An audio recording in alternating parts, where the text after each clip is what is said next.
Welcome back to the National Briefing with me, Kelly Nash. Great news. I'm so excited to start the show with fantastic news. Yesterday, the consumer price index numbers were released.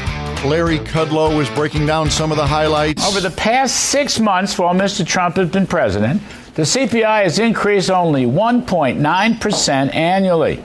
The so-called core rate, ex-food and energy, 2.4%. Probably the most important data is that there's virtually no goods inflation, which is the most tariff-sensitive part of the index. That is fantastic. Carolyn Levitt on the mic, going a little bit deeper from the White House briefing. Energy prices fell in July, including gasoline, which is down nearly 10% over last year. Shelter inflation, the largest contributor to overall inflation, is at its lowest level since October of 2021. American real wages are up 1.3% over last year and have increased each month since President Trump took office.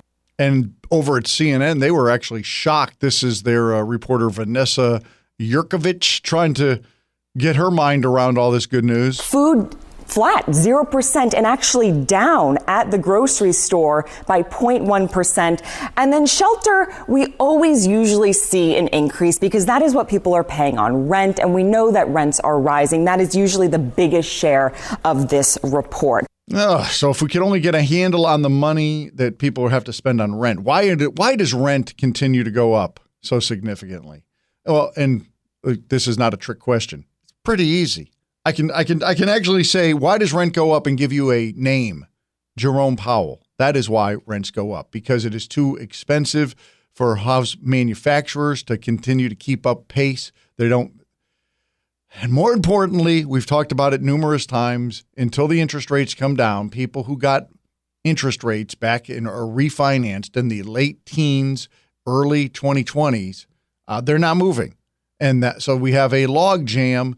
And that drives up housing prices. And when people can't afford to buy houses, especially first-time homeowners, rents go up. So yesterday, this is a unique strategy that only Donald Trump would come up with. On his Truth Social, he talked about Jerome Too Late Powell must lower the rates now. And he goes through a whole bunch of things. Then he says, I am considering allowing a major lawsuit against Powell to proceed because of his horrible, grossly incompetent job that he's done managing the construction of the Fed buildings. And we've talked about those in the past. So Donald Trump threatening to allow a lawsuit against Jerome Powell if he doesn't cut the rates. That is a tit for tat, by the way. I don't want to really touch that. I'll just leave that to the president and his legal team. Anyway, but Jerome Powell should cut the rates. It would certainly help a lot. Now, the bad news of the reports yesterday, and I don't like to be the bearer of bad news. Is Donald Trump going to fire me when I say this? First off, the tariffs are going amazingly well, okay? The amount of money coming into the Treasury has risen significantly.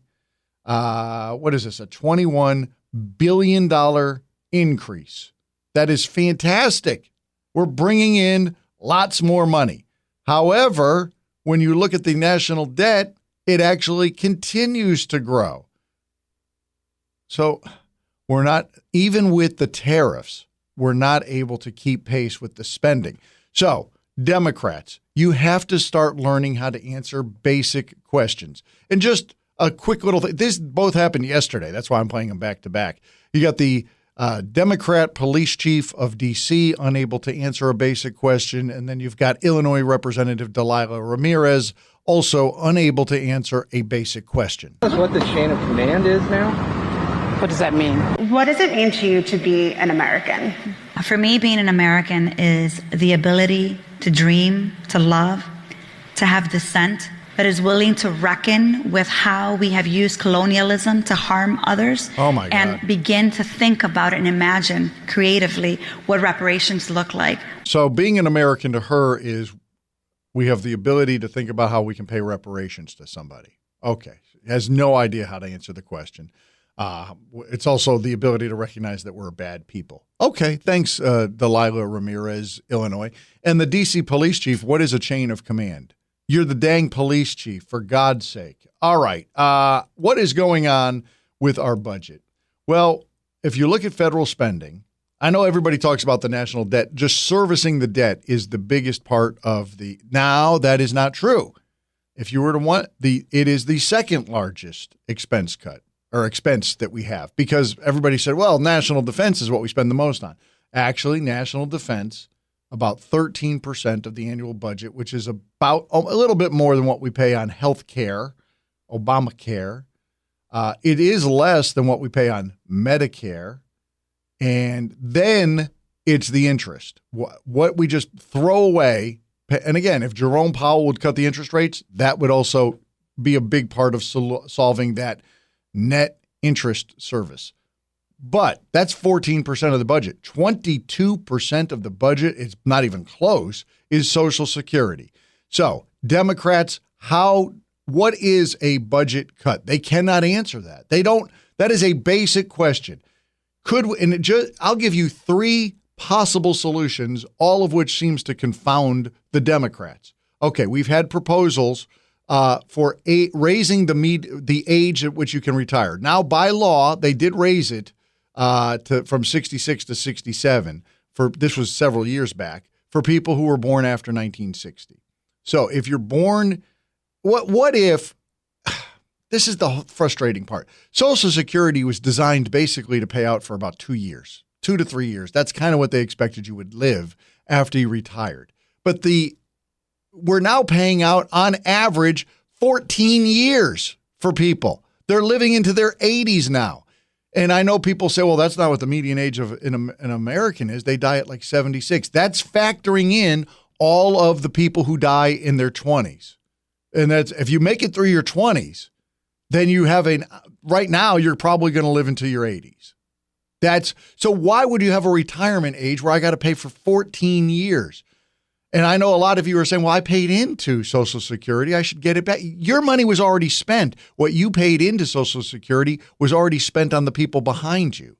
What you're going to receive is future generations paying in because you're going to get a lot more money out of it than what you paid into it because of inflation. Okay, so could we raise the age? They say, no, you cannot. That doesn't make sense to them. You're denying the people the services. Okay, what if, like Donald Trump said, we just kick the people off who didn't pay in? That's 400,000 people that we know of that have paid nothing into the system that are receiving Social Security benefits. No, they say that's a safety net that's needed for all citizens. For God's sake. Finally, could we means test? This should be the one that they all love because this stops the rich from getting richer. If I'm 70 years old and I still own a business that brings in $100,000 a year, I'll just use that number because that seems to be their hot button. I'm making more than the median income in America. Well, you just means test it that way, even though I am older than 67. Could we not pay out to those people? They cannot even allow themselves that cut. They don't know what a budget cut is. And despite the fact that Trump is bringing in more money than ever, we still can't keep up with the damn Democrats spending. And till they can figure out how to answer that basic question and get on board, this country is going to continue to go broke.